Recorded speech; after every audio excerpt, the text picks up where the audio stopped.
இயேசுவில் அன்புக்குரிய சகோதர சகோதரிகளே, உங்கள் ஒவ்வொருவருக்கும் ஆண்டவர் இயேசுவின் திருவுடல் திருரத்த பெருவிழா நல்வாழ்த்துக்களை தெரிவித்துக் கொள்கிறேன். மக்களே, அனைவரும் நலமாக இருக்கிறீர்களா? ஒரு அறிவியல் அறிஞர் ஒரு மின்னணு கேமரா ஒன்றை கண்டுபிடிக்கிறார். அந்த கேமரா வழியாக மனிதர்களை பார்க்கின்ற போது மனிதன் மகிழ்ச்சியாக இருந்தான் என்றால் அந்த கேமராவிலே ஒளியின் காந்தத்தன்மை அளவு அதிகமாக இருக்கும். மனிதன் சோகமாக அல்லது துன்புறும் நிலையில் இருக்கின்ற போது அந்த ஒளியின் காந்த தன்மை அளவு குறைவாக இருக்கும். ஒரு நாள் இவர் என்ன செய்கிறார் என்றால் மருத்துவமனைக்கு செல்கிறார். அங்கே ஒரு நோயாளி புற்றுநோயினால் அவதிப்பட்டு கொண்டிருக்கிறார்.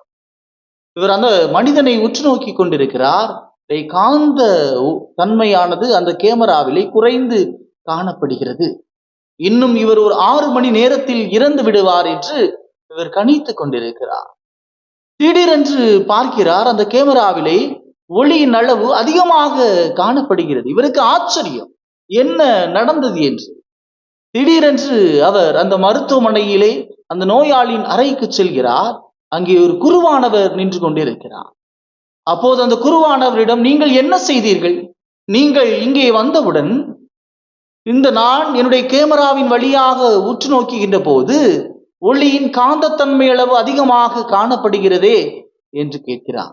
அப்போது அந்த குருவானவர் கூறினார், நான் அந்த நோயாளிக்கு ஆண்டவருடைய உடலை கொடுத்தேன் என்று கூறுகிறார். இது எப்படி சாத்தியம்? ஆண்டவருடைய உடலை உட்கொள்கின்ற போது இவர் மகிழ்ச்சியாக இருக்கின்றார்.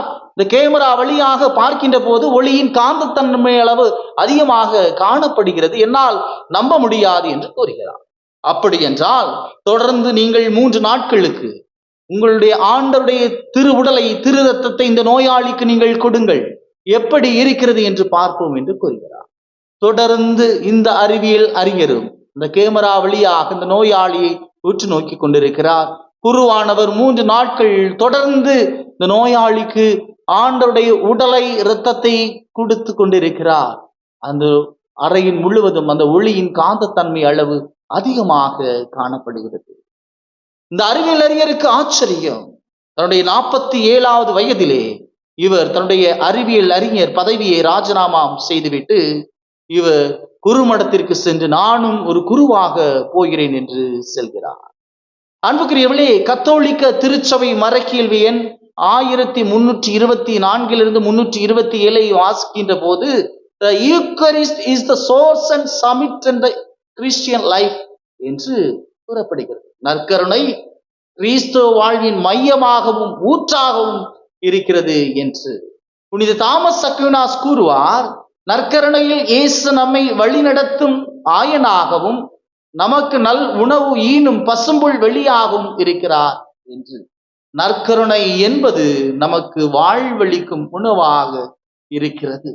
உணவு என்பது விருந்தின் அடையாளமாக காணப்படுகிறது. உணவு என்பது உறவின் அடையாளமாக காணப்படுகிறது. தமிழ் பழமொழி ஒன்று உண்டு, உண்டி கொடுத்தார் உயிர் கொடுத்தார் என்று சொல்லப்படுகிறது.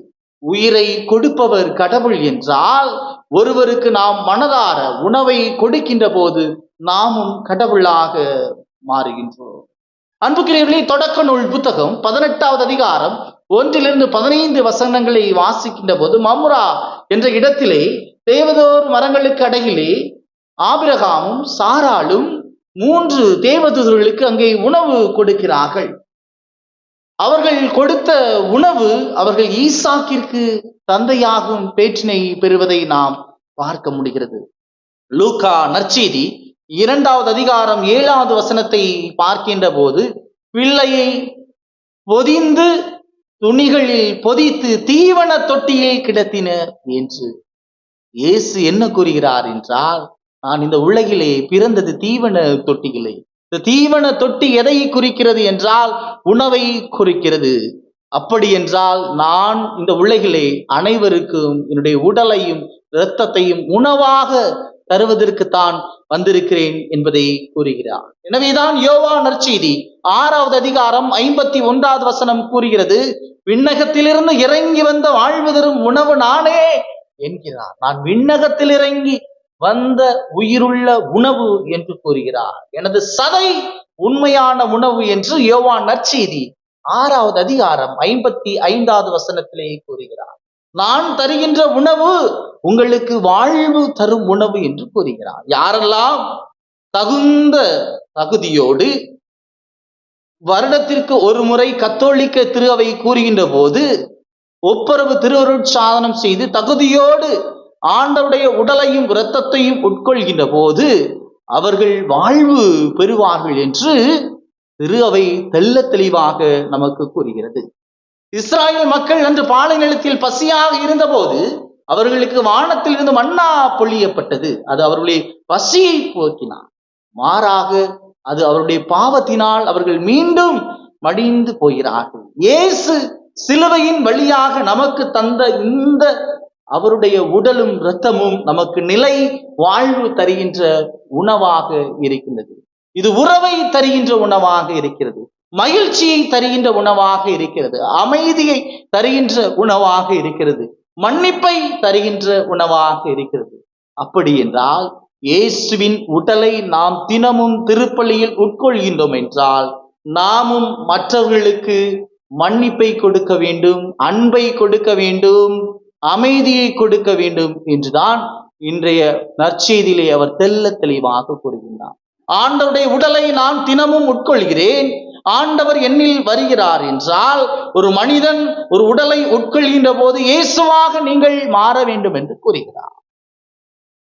நம்மை தேடி வருபவர்களுக்கு நாம் ஒரு உணவு கொடுக்கின்றோம் என்றால் மனதார கொடுக்க வேண்டும் என்று கூறுகிறார். ஏதோ கடமைக்காக நாம் கொடுக்க கூடாது.